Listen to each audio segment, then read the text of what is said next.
life is endlessly changing, like the ebb and flow of the tides. Strangers, friends, even lovers constantly entering and exiting like players on a stage. Homes, jobs, and circumstances forever orbiting and then suddenly switching direction in the way imposters always do. The only thing that remains true is the road, and when the road calls, I must answer.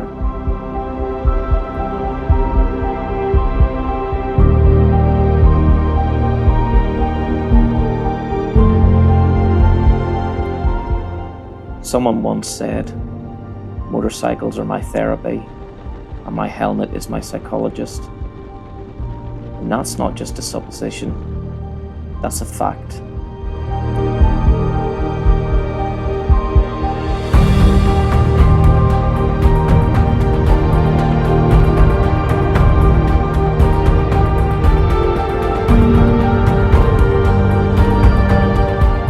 You see, something happens when you reach a certain speed. The delicious endorphin cocktail that gets released as you savour the vibration from the engine, the wind dancing around you in playful vortexes, the deep rumble of your pipes. And unless you've ridden a motorcycle, you'll never truly understand.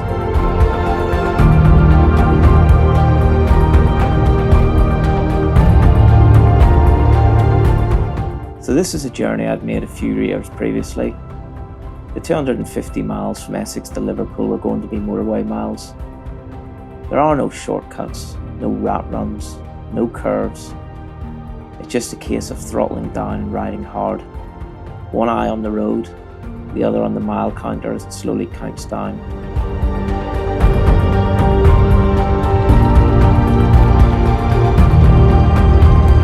My first stop was at Cambridge Services for fuel, and it was here I encountered the first drama of the trip. A fuel leak from my petrol cap, and while it was annoying, it wasn't terminal. It was obvious what had caused the fault. This Dyna Street Bob had been off the road for the best part of a year, and this had caused the machine seal under the fuel cap to become brittle. And not being a normal O-ring, it would require a visit to Belfast Harley Davidson. And this wasn't going to be the only drama of the trip, but more on that later. So if you are a regular viewer, you'll know my Dyna Street Bob had suffered a massive electrical issue. She required a new BCU, ECU, voltage regulator and right-hand switchgear. It took a long time to fix. And the repair bill? Well, let's just say I prefer not to talk about that. Sure, I could have cut my losses and traded it in, but what value can be attributed to something that's now an extension of your own body? Our bikes are as customised and individual as our varying personalities.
So the last time I rode the M6 toll motorway, I had a moan about the fact you still have to stop and fanny around trying to find your loose change or pull off your gloves to get your bank card out of your wallet. And 3 years later it was the same old story, although, and it's still well overdue, it finally appears they are beginning to join the internet and ANPR era. So fingers crossed, next time I'll pay the evening before and stopping at the payment kiosks will be a thing of the past.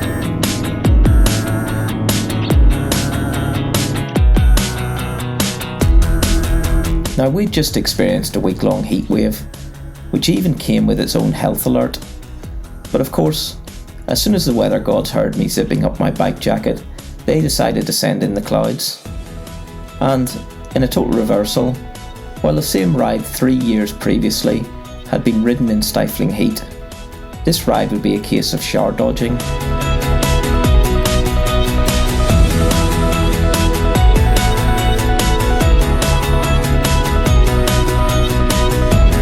In all honesty, the weather could have been a lot worse. Yeah, I did experience a few brief showers, but nothing to write home about. And I'm about to state the obvious and say something everyone already knows. But this crater fairing I had fitted only a week previously is a real game changer when it comes to weather. Despite its size, it really did keep my top half dry, and in actual fact, the only part of me that got slightly damp were my lower shins. However, the biggest surprise is the fact it's taken me so long to fit a fairing. I had one more stop to make, another case of fluids in, fluids out.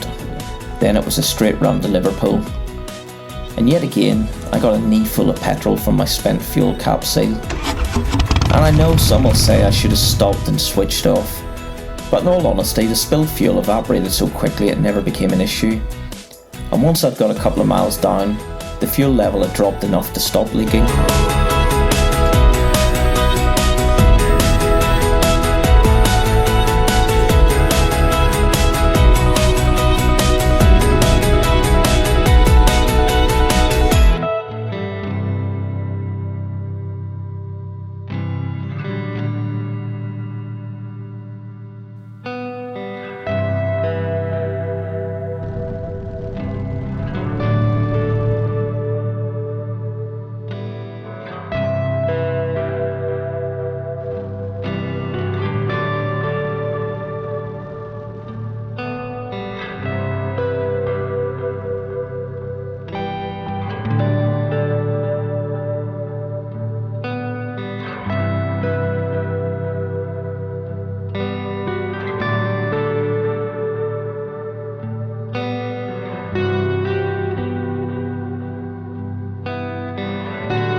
I can't speak for everyone, but I love this stretch of motorway. The M56, then the M53 it skirts around the River Mersey, through Ellesmere Port and up towards the Birkenhead docks. And forget all the negativity you hear about Liverpool in the news. The folks that inhabit this lovely corner of northwest England are some of the friendliest people you're ever likely to meet. And I do feel a real sense of pride that my maternal grandfather was originally a Liverpudlian. And I have fond memories of watching Liverpool FC's glory days with him during the 1980s. And those were the days when Liverpool and Everton fans proudly stood together on the terraces, their friendly rivalries eclipsed by their sheer love of the beautiful game. Now, sadly, all confined to history.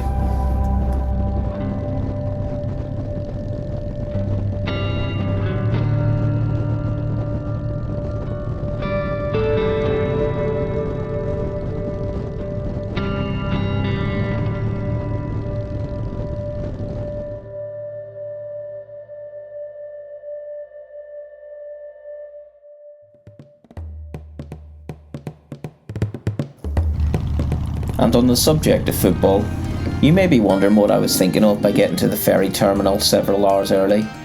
But there was a method to my madness, as it allowed me to watch the England football team's latest great escape. I'll tell you all the fight me boys aboard the Nottingham. Now, the last time I made this journey, there were only a handful of bikes. However, this trip coincided with both the Adventure Bike Rally and the Royal British Legion Riders Branch Annual Rally, so I had plenty of two-wheel company. In fact, one of the Stena Line staff mentioned there were actually 40 motorcycles on this ferry. And here's an insider travel tip. It pays to be towards the front of the boarding queue, as the bikes at the back end often end up being exposed on an open deck. Now, it's not an issue on a fine day, but on a rough crossing, well, I'd prefer not to have salty sea spray crashing over my bike. In fact, it's for that very reason I did pack my bike cover. We'd not sail many lengths to sea before a ship we spied. She being some lofty Frenchman, come a-bearing down so wide. She hailed us in French, me boys, and asked us from where we came. Our answer was from Liverpool, and London is our name. Oh, pray, are you some man of war? Pray, what may you bring? Oh, then replied our captain, oh, then you soon shall see. Come strike your English colours, or else you shall bring to. Since you're so stout, you shall give out, or else we will sink you. The first broadside we gave to them, it made them fall to wonder. Then rigging and the mainmast came a-rattling down like thunder. We drove them to their quarter, they could no longer stay. Our guns did roar, we made so sure, we showed them British play. So now we've took that ship, me boys, Godspeed us fair wind, that we might sail to Plymouth town, if the heavens prove so kind. We'll drink a health unto our captain, and all such warlike souls. To him we'll drink and never flinch out of our... So, as before, the Stena Line crew were super helpful and efficient. Just remember to deactivate your bike alarm before you walk away from it, otherwise you may well find yourself having starting issues in 8 hours' time.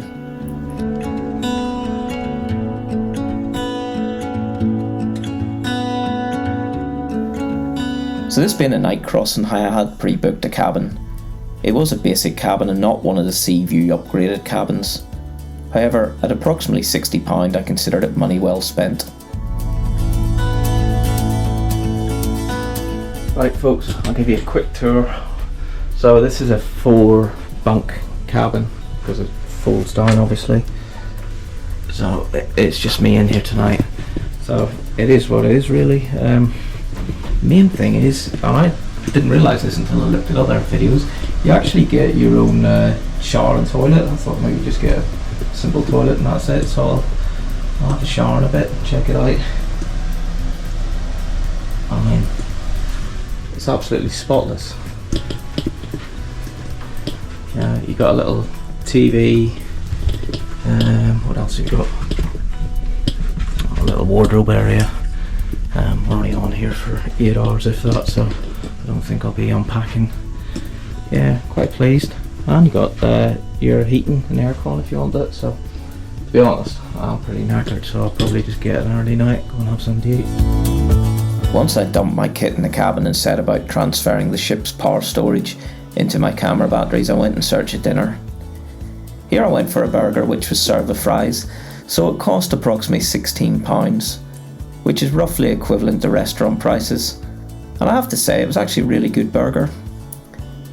After dinner I found the bar and treated myself to a well-deserved pint of Guinness. I still thought we had a while until we cast off, so I was surprised to suddenly see the bankside buildings moving, and that's testament to the relatively modern Stena Line ferry, an extremely quiet engine and very little vibration. So I quickly drained my pint and headed back to the deck to get some footage of us heading out to sea. and I wasn't disappointed.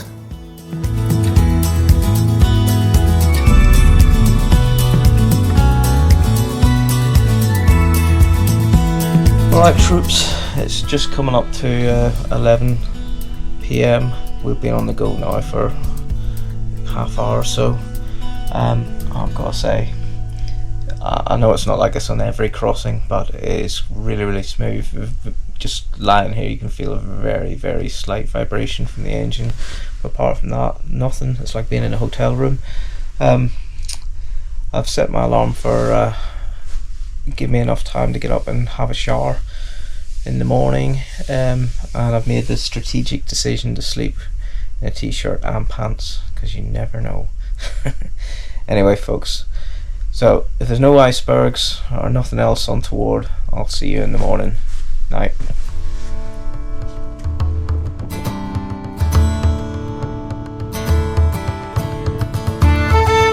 Now, despite my best efforts, I didn't manage to sleep a wink. However, that's down to my personal issues with hypervigilance and not something to do with the cabin or the ferry. It was extremely quiet, and apart from a very distant vibration, you could easily forget you were actually on the open sea. The ferry was due to dock in Belfast around 6:30 AM, so I got up early, showered and packed before making my way in search of a brew. The crew do request that cabins are vacated at 6:15, so it is possible to have a lie-in if you really wanted to.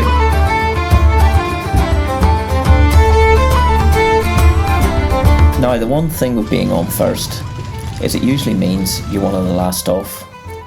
And despite being ready to go, please don't be tempted to start your engine and let it sit idling. Just remember, we're in an enclosed environment, and breathing a load of exhaust gas isn't a pleasurable experience.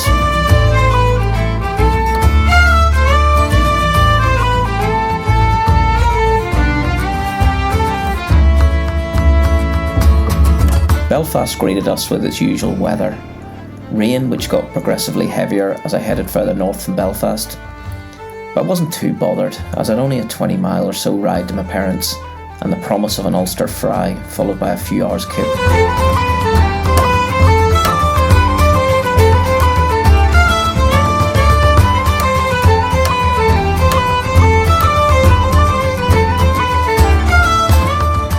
So friends, I hope you've enjoyed part 1 of our Northern Ireland road trip.